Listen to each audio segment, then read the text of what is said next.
भविष्य ज्ञान च्यानल हेर्नुहुने सम्पूर्ण महानुभावजीहरूलाई पुनः स्वागत गर्दछु। आज हामीले कुण्डली कसरी हेर्ने भन्ने भाग 16 मा आएर तपाईहरुलाई हाम्रो कुण्डलीमा भएका 12 वटा घरहरुका कस्ता स्वभाव हुन्छन् र त्यहाँबाट के हेरिन्छ भन्ने बारेमा तपाईहरुलाई जानकारी दिन गइरहेका छौं। आदरणीय महानुभावजीहरु, तपाईले यदि भर्खरै हाम्रो च्यानलमा जोडिनु भएको छ भने तपाईले हाम्रो च्यानललाई सब्स्क्राइब गरेर सँगै भएको बेल आइकनलाई तपाईले क्लिक गर्नुस् र हामीले अपलोड गरेका भिडियोहरु तपाईसँग सिधै आउनेछ र तपाईले आफ्नो समयमा हेर्न पाउनुहुनेछ। हाम्रो विशेष हामीले यो भिडियोहरु बनाउनुको कारण तपाईहरुले आफ्नो कुण्डलीको बारेमा सामान्य जानकारीहरु आफैले घरमै बसेर हेर्न सक्नुहुनेछ र तपाईले समाधान लिन सक्नुहुनेछ भनेर हामीले त्यो सजिलो होस् भनेर हामीले यो बनाइरहेका छौं। आज तपाईहरुलाई 12 वटा घरहरु कुण्डलीमा 12 घर हुन्छन् भन्ने तपाईहरुलाई हामीले बार भन्दै आएका छौं। त्यही 12 वटा घरहरुमा कुण्डलीमा कसरी हेरिन्छ, के गुणहरु हेरिन्छ भन्ने बारेमा हामी आज जानकारी दिन गइरहेका छौं। आदरणीय महानुभावजीहरु, तपाईको यो 12 घर र यो लग्न भनेर यो जुन छ यो मेन शरीर हो। तपाईको यो घरहरु 12 घरहरु यथा स्थानमै यसरी नै रहन्छ। तपाईको यसरी नै रहने भएको हुनाले तपाईको यहाँ तपाईको परिवर्तन हुने भनेको तपाईको राशिहरु परिवर्तन हुन्छ। तपाई लग्न अनुसारको यहाँ कुन राशि आएर बसेको छ सोही अनुसार यी घरहरुमा अन्य राशिहरुले काम गरिरहेको हुन्छ। त्यसले फल नकारात्मक या सकारात्मक फलहरु दिइरहेको हुन्छ। साथीहरु, तपाईहरुको अब हामी तपाईहरुलाई जानकारी दिन चाहन्छौं। लग्न घरबाट हामी सुरु गर्न चाहन्छौं। यहाँ लग्न घरमा हेर्दाखेरि यहाँ के हेरिन्छ त भन्दाखेरि यो मेन घर भएको हुनाले तपाईका जीवनका सारा चीज यहाँबाट हेर्ने गरेछ। धेरै जसो कुराहरु त्यसले गर्दा तपाईको यो मेन शरीर हो, त्यसकारणले शरीर हेर्ने गरिन्छ। तपाईको पूरा शरीरको बारेमा जानकारी लिन्छ। त्यस्तै गरेर तपाईको स्वास्थ्य सम्बन्धी जानकारीहरु लिन्छ। तपाईको वर्ण कस्तो छ, गहुँ गोरो छ कि कालो छ कि तपाईको सेतो छ कि भन्ने वर्णको बारेमा हेरिन्छ। अनि तपाईको गुणहरु हेरिन्छ। तपाईको आत्मबल कति छ जीवनमा भनेर हेरिन्छ। अनि तपाईले पाउने सुख सुविधाको कुराहरु कति छ भनेर हेरिन्छ। अनि तपाईले जीवनमा ख्याति कति प्राप्त गर्न सक्नुहुन्छ भन्ने बारेमा हेरिन्छ। त्यसै स्वभावहरु तपाईको नरम स्वभाव हो कि कडा स्वभाव हो कि कस्ता खालका स्वभाव हुन्छ, मान्छेको अनेक किसिमका स्वभाव हुन्छन्। ती स्वभावहरु चाहिँ यहाँबाट हेरिन्छ। र रोगको कुरा गर्दाखेरि नाक सम्बन्धी तपाईको यो 20 भाग भएको हुनाले नाक सम्बन्धी तपाईको समस्याहरु हेर्ने गरिन्छ। त्यस्तै गरेर घर नम्बर 2 मा गएर हेर्दाखेरि तपाईको यो धन स्थान हो। हामीले भन्दै आएका छौं यहाँ धन तपाईले जीवनमा कमाएका धनहरु कति सञ्चित छन्, बैंक ब्यालेन्सहरु कति छन् भन्ने बारेमा धन सम्बन्धी तपाईको यहाँबाट हेरिन्छ। अर्थ बारेमा तपाईको यहाँबाट हेरिन्छ। त्यसै कुल कुटुम्बहरु तपाईको आफ्नो कुल कुटुम्बमा भएका मानिसहरुसँगको सम्बन्ध, उनीहरुसँग कति राम्रो सम्बन्ध हुने नहुने भन्ने बारेमा यहाँबाट हेरिन्छ। त्यस्तै गरेर जुवाहरुबाट तपाईले जुवाबाट प्राप्त गर्ने धनहरु कति हो भन्ने हुन्छ कि हुँदैन भन्ने कुराहरु यहाँबाट हेरिन्छ। त्यस्तै गरेर रोगको कुरा गर्दाखेरि दायाँ आँखा र दाँतको बारेमा यहाँबाट हेरिन्छ। यो दाहिने भाग हो, यो शरीरको 20 भाग भयो।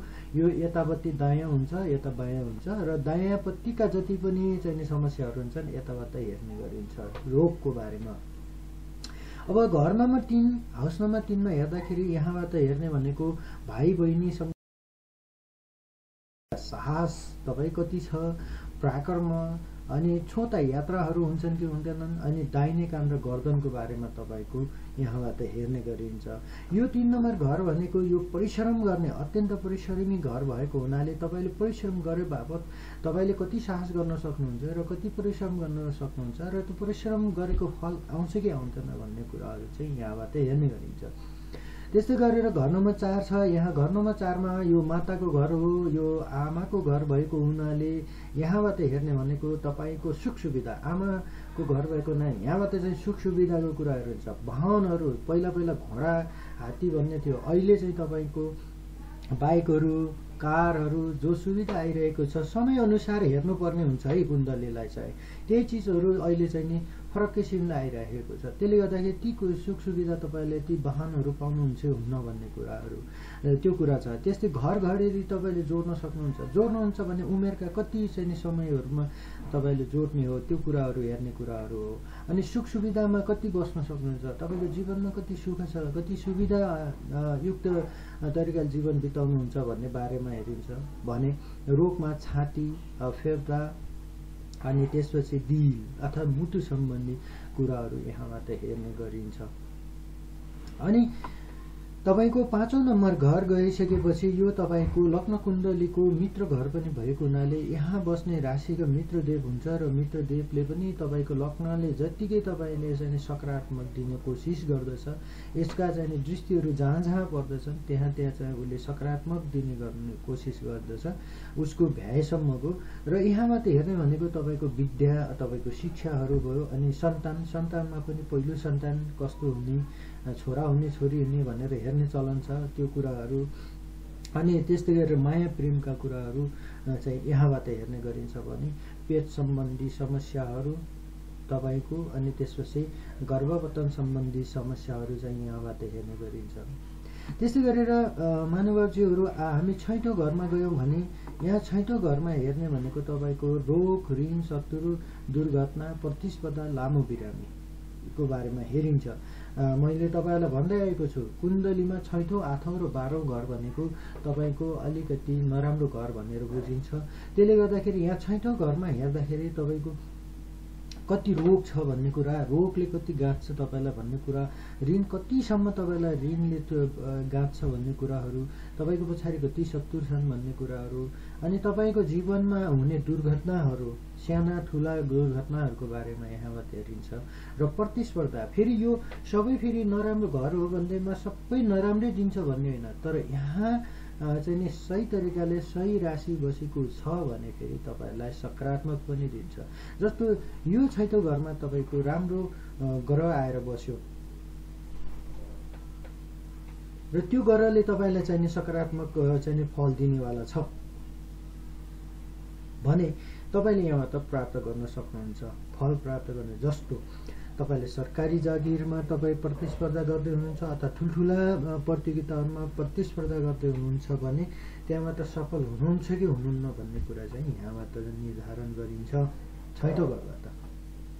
7औं घरमा गएर अब तपाईको 7औं घरमा हेर्दाखेरि जीवनसाथी, व्यापारी साथी, दैनिक आम्दानीको कुरा, मूत्र सम्बन्धी समस्याहरू चाहिँ तपाईको हेरिन्छ यहाँबाट चाहिँ।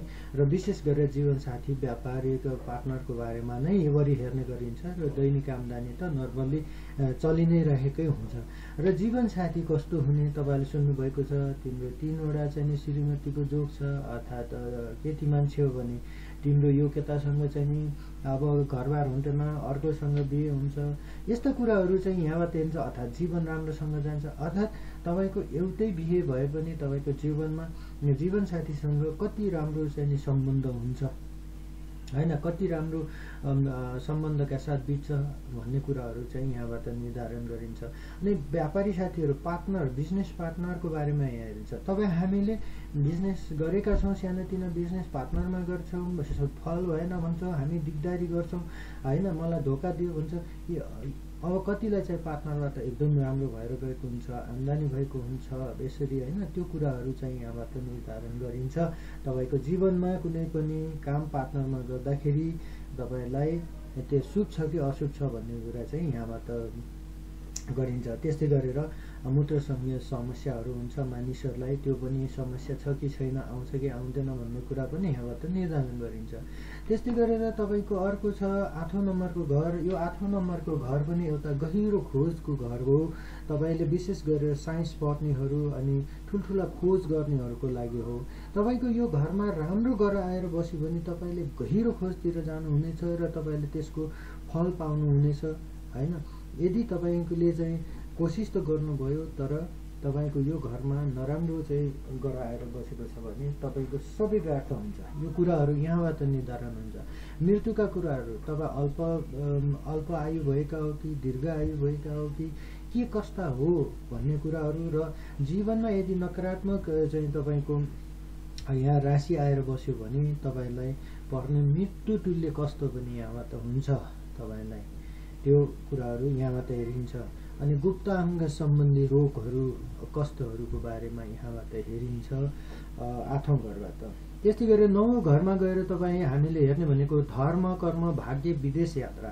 तपाईँको यो चाहिँ नि भाग्य स्थान पनि भन्ने गरिन्छ। त्यसले गर्दाखेरि तपाईँको भाग्य कति उदय छ भन्ने कुराहरू, जस्तो यहाँ विदेश यात्रा भन्नाले छोटो यात्राको कुराहरू होइन। तपाईँहरूले घुम्न जाने आउने अर्थात् भनौँ न 1-2 वर्ष काम गरेर फर्किने, यस्तो जहाँ चाहिँ तपाईँ जीवन सधैँ तपाईँले विदेशमा बिताउन सक्नुहुन्न, त्यस्तो विदेश यात्राको बारेमा यहाँबाट हेरिन्छ। तपाईँहरूलाई विदेशमा भिजा लाग्ने नलाग्ने कुराहरू, सबै कुराहरू तपाईँको भाग्य कस्तो छ भन्ने कुराहरू यहाँबाट निर्धारित गरिन्छ। धर्म सम्बन्ध तपाईँलाई कति आस्था छ छैन भन्ने कुरा पनि यहाँबाट हेर्ने गरिन्छ भने 10औं घरमा गएर तपाईँको हामीले यहाँ हेर्ने भनेको यो कर्मस्थान हो होइन। त्यसले गर्दाखेरि यहाँ विशेष गरेर कर्मको कुरा अर्थात् तपाईँले गर्ने जीवनमा नोकरी या तपाईँको व्यापार व्यवसाय के कस्ता हुन्छन् र कस्ता नोकरी अर्थात् कस्ता कामहरू पाउनुहुन्छ, अर्थात् कस्तो व्यापार गर्दा तपाईँलाई शुभ हुन्छ अशुभ हुन्छ, अर्थात् पिताकोसँग तपाईँको सम्बन्ध कस्तो हुन्छ, उसँग मिलेर गरेका कामहरू कति सफल छन् छैनन् भन्ने कुराहरू तपाईँको यहाँबाट हेरिन्छ। यो चाहिँ कर्मस्थान हो। तपाईँले गर्ने तपाईँको जीवनमा जे लेखेर आएको छ त्यो काम गर्नुभयो भने त्यहाँबाट कति फल प्राप्त गर्ने भन्ने अर्थात् कुन काम गर्दाखेरि तपाईँलाई जीवनमा सही हुने भन्ने बारेमा चाहिँ यहाँबाट हेरिन्छ। रोगको कुरा गर्दाखेरि अब कोखा बायाँ कोखा हो, बायाँ कोखा पेरोला रोगहरू यहाँबाट हेरिन्छ। त्यस्तै गरेर तपाईँको 11औं स्थान गएर यो लक्ष्मी स्थान हो, जहाँ तपाईँले 10औं स्थानमा कर्म गरेर दुःख गर्नु भएको चिज कमाउनु भएको धन कति आउँछ आउँदैन, कति डुब्छन् कति खाइदिन्छ कति उ गर्छ भन्ने कुराहरू यहाँबाट हेरिन्छ। तपाईँको आम्दानीहरू गुप्त धनहरू पनि हुन्छन्, गुप्त धनहरू कति सञ्चित गर्नुहुन्छ हुँदैन भन्ने कुराहरू आउँछ आउँदैन, गुप्त धनहरू आउँछन् कि आउँदैनन् भन्ने कुराहरू यहाँबाट हुन्छ। अनि बायाँ कानको कुरा अनि छोटो बिरामीहरू चाहिँ यहाँबाट हेर्नु, छिटो हुने बिरामीहरू र बिरामी भएर थोरै खर्चहरू भइराख्ने कुराहरू यहाँबाट हेर्ने गरिन्छ। र 12औं घरमा गएर मानवजीहरू विदेश यात्रा खर्च स्थान जेल यात्रा बायाँ आँखाको बारेमा यहाँबाट हेरिन्छ। मैले तपाईँलाई अघि नै भने यहाँ पनि विदेश यात्रा भनेको छ। यहाँ भनेको छोटो यात्राहरू तपाईँको चाहिँ टुरिस्ट भिजामा जाने कुराहरू अनि फर्केर आउने कुराहरू, तपाईँले 2-4 वर्षको लागि विदेश भिजा लगाएर काम गरेर फर्किने कुरा हो भने यहाँको विदेश यात्रा भनेको यो चाहिँ विदेश सेटलमेन्ट